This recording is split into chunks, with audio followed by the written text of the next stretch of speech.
बिहार के युवा तुर्क 33 साल के नौजवान और लालू प्रसाद यादव के बेटे को प्रणाम कर रहे हैं।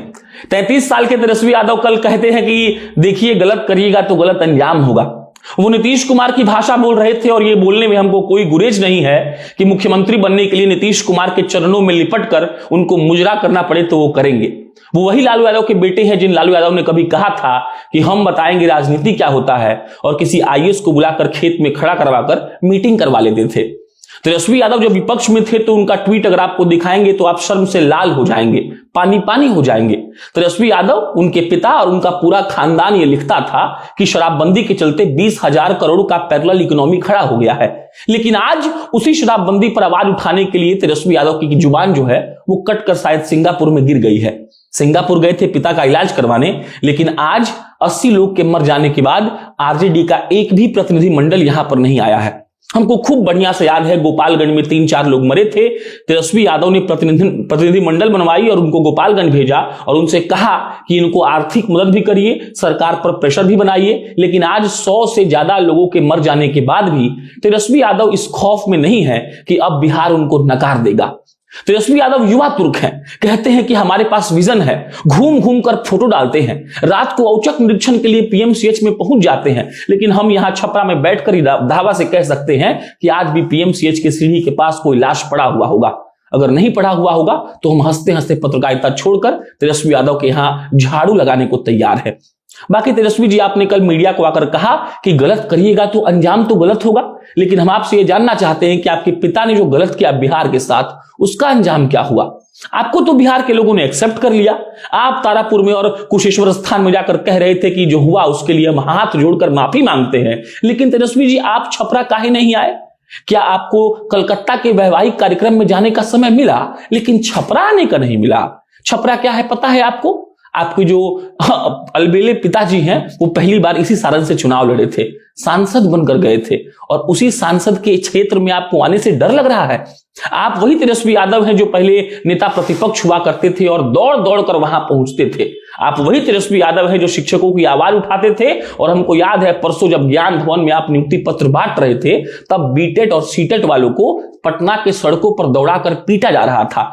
आप इतने निर्लज, आप इतने निष्ठुर और आप इतने कठोर हो चुके हैं कि आपको मुख्यमंत्री की कुर्सी के अलावा कुछ भी नहीं दिख रहा है। पता है तेजस्वी जी, आप जब ये कह रहे थे कि बिहार को बदलने के लिए युवाओं को आगे आना पड़ेगा, तब हमको लग रहा था कि चलो कुछ बेहतर होगा। एक पत्रकार नहीं, एक बिहारी होने के नाते हम इस बात को सोचकर खुश हुए कि चलो भाई कोई पढ़ा लिखा नेता आ गया। पढ़ा लिखा मतलब डिग्रीधारी नहीं, हमको लगता है कि जो दुनिया देखा हुआ है वो पढ़ा लिखा है। हमको लगा कि चलो कोई नया विजन के साथ आएगा और बिहार को बदल देगा।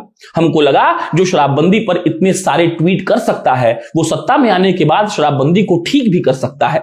हम ये नहीं कह रहे कि आप शराब खोल दीजिए, हम ये कह रहे हैं कि अगर शराब बंद है तो क्या आपके नेक्सस में वो अधिकारी क्यों मौजूद हैं जो शराबबंदी का गलत फायदा उठा रहे हैं?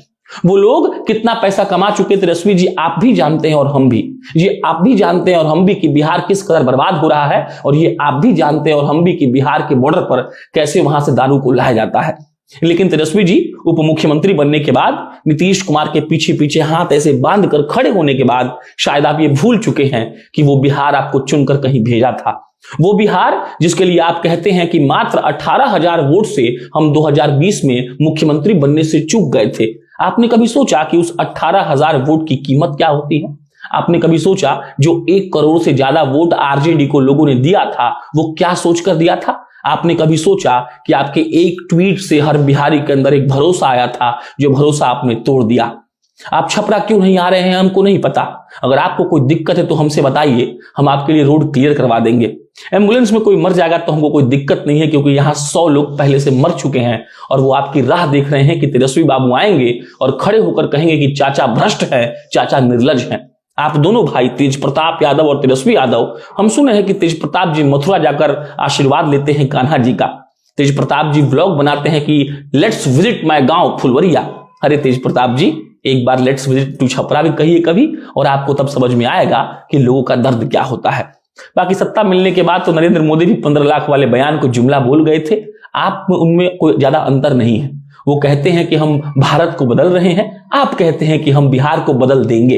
बस यहां टेंस का फर्क है, बाकी नियत नेताओं की कैसी होती है अगर आपको जानना है तो जाइए डोयला गांव में, जाइए मशरक में, जाइए हुसेपुर में, और तब आपको समझ में आ जाएगा कि बिहार किस परिस्थिति से गुजर रहा है।